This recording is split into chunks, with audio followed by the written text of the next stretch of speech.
don't like being undressed, do you? My first delivery was absolutely wonderful, and I knew then that I wanted to pursue my career in midwifery. It's a miracle. Birth is a miracle. When the baby's born and you see that perfect little family, it's quite emotional every single time. It's a real privilege. It's the best job in the world. When they show you that appreciation, it's good. It's a really nice feeling that you've made a difference, and it's such a special time in their life, and to be a part of that is amazing.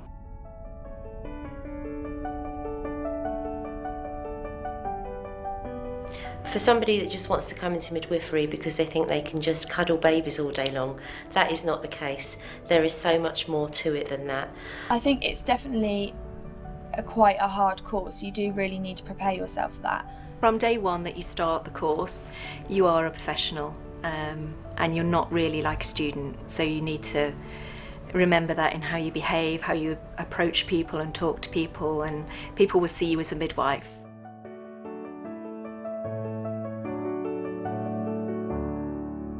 I chose to become a midwife because of how rewarding I think it will be once you qualify. It's really good to care for people, and that's something that I've always loved doing, is looking after people. The training is 3 years, full-time. There's no sort of option to do it part-time, and the NHS provides you with a bursary, so they pay for your tuition fees, and then on top of that you get a monthly allowance as well, and you can also get a student loan as well if you need to. The course is 50% practical and 50% theory, so you spend half of your time in university and the other half out on placement. You have to complete a certain amount of hours in the year to be able to progress to the next year. 37.5 hours a week is what you have to work, but throughout the year you have to complete, I think it's 862 practice hours altogether, bearing in mind that half of your year is spent in the classroom, and you also have summer holidays and things like that. You have to be quite on the ball with your practice hours.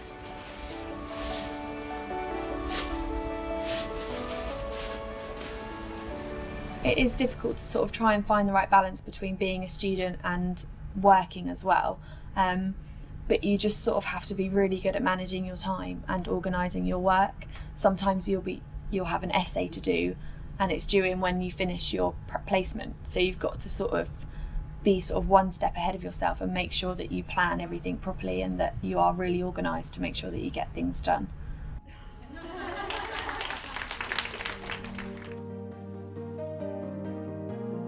My favourite memory so far is on my first placement. I was in community and I managed to experience a home birth in a pool, and it was amazing. It was a really, really good experience, and one I'll remember forever. Well, in the second year, I would say that it's ramped up to the next stage. In the first year, you learned about what's normal. In your second year, you start to learn more about complications with childbirth and emergencies. It's tougher in a way, but it's also, I'm finding it more enjoyable. In your second year, all the way through your training, you will always be with a mentor, but increasingly you will be left to support the women single-handedly, but always being supported by a mentor. Does that feel okay? Yes. In the second year, again, you spend time in the community, you spend time on the antenatal ward, and then after birth you also spend time on the postnatal ward and in the special care baby unit. So you're following women all the way through the experience.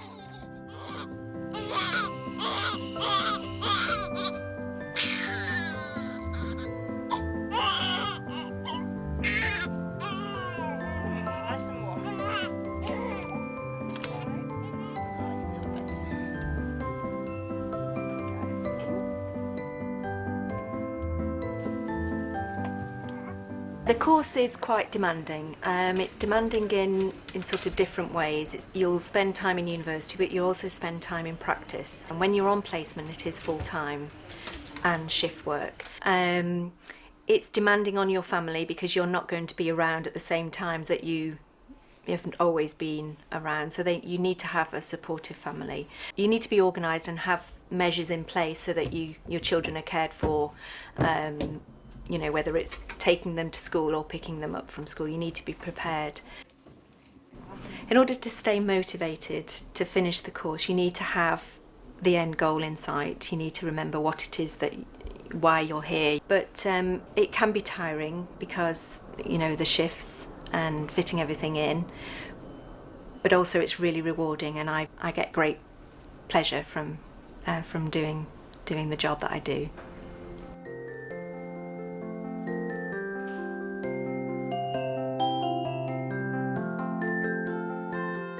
I went into it knowing that it wasn't just delivering babies, there you go. I knew I had the emotional level of maturity to deal with the highs and lows of it, but there really is a lot to learn. It's been hard, but you have to keep going, and you'll have a really lovely birth one day. You know that you're doing the right thing and it's all worth it. Good afternoon, Labour Ward student midwife speaking. How can I help? Just ask the girls what they want. I'm in year 3. I'm halfway through year 3. In the middle of year 2, unfortunately, my mother passed away very quickly, very suddenly. It was a very traumatic time for me, and I did defer for a year. I had fantastic support from the university, and I came back in the middle of year 2 in order to do my last 18 months. I came back last August. But the university were very, very supportive. I imagined it to be a lot harder in year 3 because in practice particularly a lot more is expected of you in year 3. It's hard work, academically it's hard work as well. We have 2 essays in year 3 that we have to do. We do a journal article, which if it's good enough we hope to get published. We do a viva, which is an oral examination. We do a drugs calculation round. We also do an online drugs calculation assessment called Authentic World. We have to pass all those in order to qualify in year 3. Obviously, until you qualify, you work with a mentor all the time, but they do tend to give you a lot more responsibility, i.e. looking after the women quite a lot on your own. Under supervision, we learn how to cannulate. We take a lot more bloods. We need 40 deliveries to qualify. Once you've got to 40, we do what they call confidence catches, where your midwife or your mentor will either be behind the curtain or she would be stood outside the door. So you do actually do the delivery on your own when you've got to number 40, but your midwife is still there if you need her.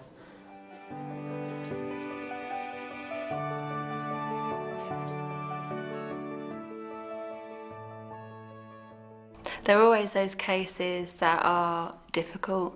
You know when you go into midwifery that the outcome is not always a good outcome, and you know that there are going to be cases where unfortunately the babies die, and you have to be prepared. But you have to be strong and for the woman, you know, and be able to deal with the care of the woman and the baby and her family.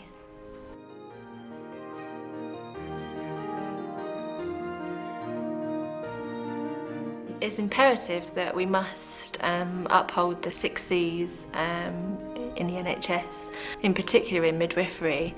You know, caring, you've got to have a caring nature to do the job. Communication is key to being a midwife. You've got to be able to communicate the plan of treatment that you're giving them. You've got to be able to reassure them. So you've got to be a midwife, you've got to have excellent communication skills. You've got to be compassionate as well. Obviously, sometimes, unfortunately, we do lose babies, and obviously you have to support mum and dad through that difficult time. Show courage, which again is one of the 6 C's, is to be courageous and brave in situations like that. You have to be committed because you have to pitch up to work every single morning. If you don't, not only do you let your colleagues down, but you also let the women down that are coming in expecting good care. And then the last one is to be competent in your practice. So obviously that's something that you have throughout your training. You have practice competency tools, which are big books with all these different clinical skills and communication skills that have to be signed off by a sign-off mentor to prove that you are capable of doing the job well. You kind of feel like you're taking baby steps still, so you don't go from being a student to this absolute expert midwife. Everyone is aware you're in your preceptorship, and the support from the senior midwives has been immense since I've qualified. Has been really, really fantastic. It's pure satisfaction. There are stressful moments, but it is great. You see the smile, you see the families, they come in, couples, boyfriend, girlfriends, husband, wives, and they leave the family, and you've had something to do with that and a hand in that. And I actually do still come to work with a smile on my face, and I do still go home with a smile on my face, even if it's stressful, and I can't imagine me doing anything else except for being a midwife. Now I am one.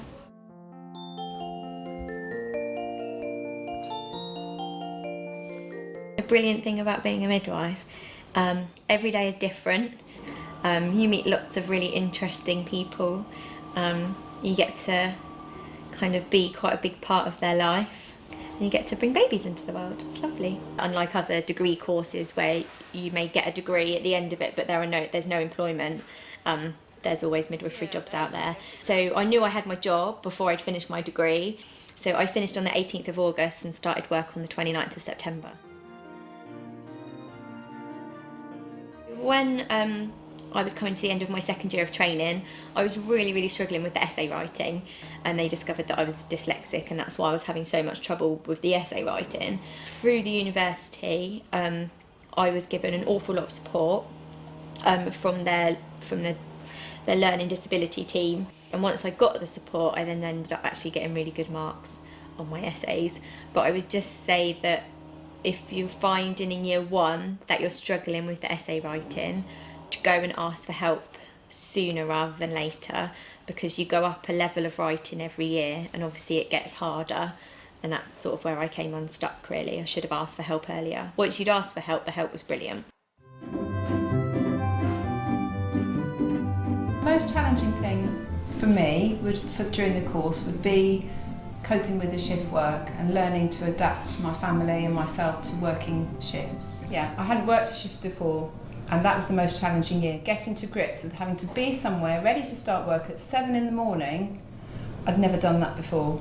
That was a tough call, and working 14-hour shifts is a big ask when we've got so much to learn. So when you're a student midwife, you're always supported by a mentor. So there is a qualified midwife who's always overseeing what you're doing. So in first year, it's very much a case of watching what she's doing and maybe doing some basic tasks. In second year, you start doing more things on your own with your mentor supporting you. And third year, you sort of step forward and you take on roles yourself, and then you're checking in with your mentor that what you're doing is the right thing. And then the transition from being a student into a midwife is completely different, because now you're on your own. Now you just have to get on and do it. And the first few shifts were terrifying. Never been so scared in my life. But we've got a really good practice development team here. It's really nice team feeling, and you're not on your own. You don't have to know everything when you qualify.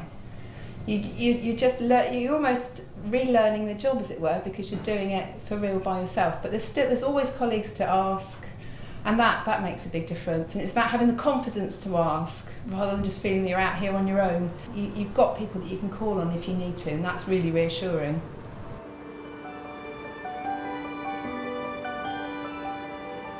So why study at the University of West London? Because we have a team of extremely experienced midwifery lecturers who have a number of specialities to support the curriculum. Things such as normal midwifery, complicated midwifery, grief and bereavement, mental health issues, baby-friendly, neonatal life support. The midwifery team are well published. We have our chapters in all the major midwifery textbooks, a number of speciality textbooks, and scholarly research and evidence-based guidelines. We have the advantage that we have very small class sizes. Our average class size is between about 22 to 28 on both of our teaching sites. This is quite unique in a university setting these days. It means that our students are all well known to us and that they get individual attention which supports their academic progress. We are able with our personal support to offer good academic guidance to each of our students in the time running up to assessment, and we have good success for each of our assessments. In each of our clinical units, our students have developed an initiative called student buddying, and this is where the students each buddy up with a more junior student to offer peer support and learning to enable the transition of that student and to give them that good personal support that they need. We're very proud to be one of only 2 universities in London and 12 within the United Kingdom that have received the World Health Organization Baby Friendly Initiative Stage 2 award. This means that all of our teaching is centred around the principles of baby friendly, and it's of a very high academic standard.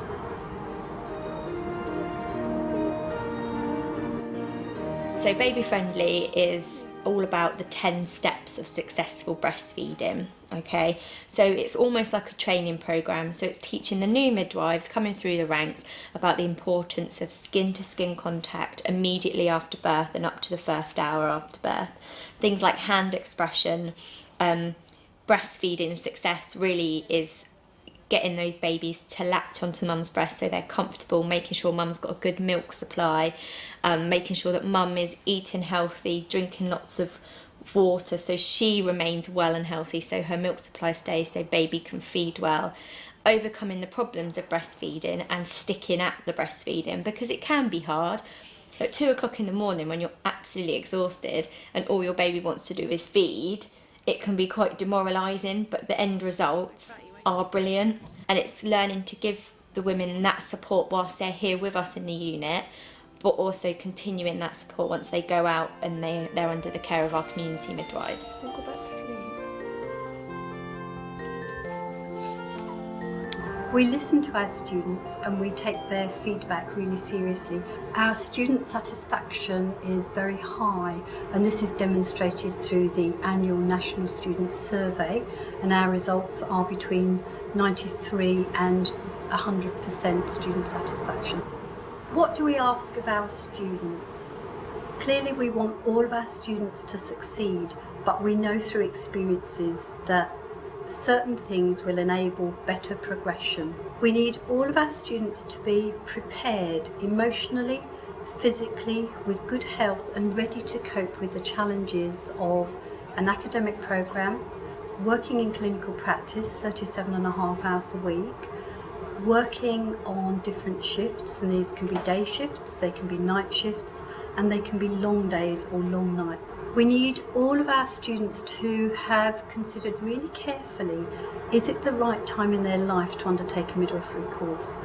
It is a 3-year journey, and for some students that journey may be interrupted because of personal circumstances, through ill health, through issues such as bereavement, through learning difficulties or other personal circumstances. We can support students through these issues, but we do need to know about them, and we need the students to engage with the academic team and the one-stop shop earlier rather than later, so we can put support mechanisms in place. The most important thing that our students can do is to consider, is this the right time? And if they are a mother and they have children, to think about their childcare.